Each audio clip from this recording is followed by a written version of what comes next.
បាទសូមគោរពជំរាបសួរបាទពុកម៉ែមីមីងលោកយាយតាទាំងអស់គ្នាបាទសូមស្វាគមន៍មកកាន់វីដេអូតម្រូវឆ្នោតយួនបាទសម្រាប់ថ្ងៃទី17ខែធ្នូឆ្នាំ2025បាទចាំសូមឲ្យបងប្អូនបានសុខសប្បាយទាំងអស់គ្នាហើយក៏បានត្រូវឆ្នោតទាំងអស់គ្នាផងដែរហើយសម្រាប់ថ្ងៃនេះបាទខ្ញុំបាទក៏បានធ្វើការរៀបចំនិងធ្វើការសម្រាប់សម្រាំងនៅតម្រុយលេខល្អៗដើម្បីធ្វើការចែកជូនទៅកាន់បងប្អូន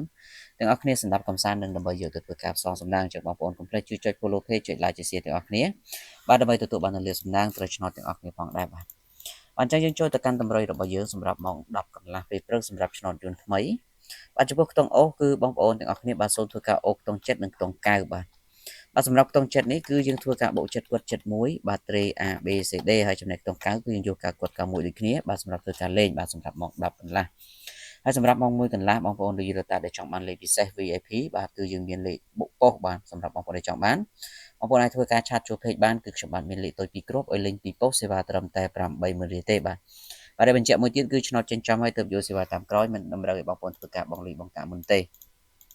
រីឯតម្រុយម៉ោង4កន្លះក៏ដូចគ្នាគឺយើងមានលេខល្អ2គ្រាប់ឲ្យបងប្អូនយកទៅធ្វើការបុកពីប៉ុសបានអញ្ចឹងបងប្អូនដែលចង់បានបងប្អូនគ្រាន់តែធ្វើការឆាតចូល page ឬក៏ឆាតចូលប្រអប់សារទៅបងប្អូននឹងទទួលបានលេខច្បាស់ពីខ្ញុំបាទយកទៅលេខបាទចឹងយើងបន្តទៅកាន់ម៉ោង6កន្លះបាទសម្រាប់ឆ្នោតយន្តចាស់គឺយើងអូសខ្ទង់40និងខ្ទង់50បាទចំពោះលេខបុកយើងបុក40គាត់41ហើយចំណែកខ្ទង់50នេះគឺយើងលេង57 58បាទត្រី ABCD បាទអញ្ចឹងបងប្អូនពុកម៉ែមីមីដែលបានជម្រាបជូនខាងលើសម្រាប់អ្នកដែលចង់បានលេខបុកប៉ុសអាចធ្វើការឆាតជួបភេទទាំងអស់គ្នាបានអរគុណជូនពរសំណាងល្អទាំងអស់គ្នាបាទសូមគោរពលា